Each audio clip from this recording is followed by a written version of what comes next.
Почитувани граѓани, почитувани представници на медиумите. Денес во Собранието одржавме редовна координација на која начелно договоривме делување во следниот период. Во тој контекст сакам да испратам неколку пораки до сите пратеници. Сите пратеници како избраници, како представници на граѓаните, треба да работат одговорно и посветено токму во интерес на граѓаните. Во услови на глобални предизвици, кои доведоа до економска и енергетска криза во светот, уште поголема е одговорноста на Собранието и на секој пратеник.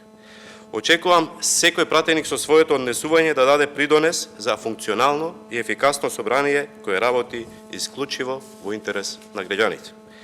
Тоа можам да го гарантирам во името на пратеничката група на СДСМ и коалицијата, во името на парламентарното мнозинство. Парламентарното мнозинство е тука за граѓаните. Остануваме посветени на работата и имплементација на ветувањата пред граѓаните и политиките.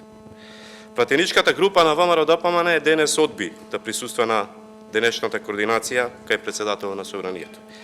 Искрено се надевам дека тој однос во иднина ќе се промени. Не сакам да верувам дека во ВМРО-ДПМН не ја научиле лекцијата, ниту дека не ја примиле пораката од граѓаните. Повикувам опозицијата да ги научи лекциите од минатото и наместо блокади и деструкции да делуваат конструктивно и одговорно. Тоа е во интерес на граѓаните. Наместо активна и пасивна блокада, одолговлекување на пленарните заседанија и седниците на собраниските комисии, навредување и попречување во работата, потребен е функционален и ефикасен парламент. Да не се дозволи да се повтори она што се случуваше во Собранието, неразумни обструкции, блокади на важни закони за граѓаните, одолговлекување на пленарни заседанија и седници на собраниските комисии. Особено да не ни се повторат со навреди и попречување на дискусиите на пратениците на едно ниско, недемократско ниво, кое не ни доликува и кој не донесе ништо добро, а најмногу загуби ВМРО-ДПМН во очите на јавност и на граѓаните.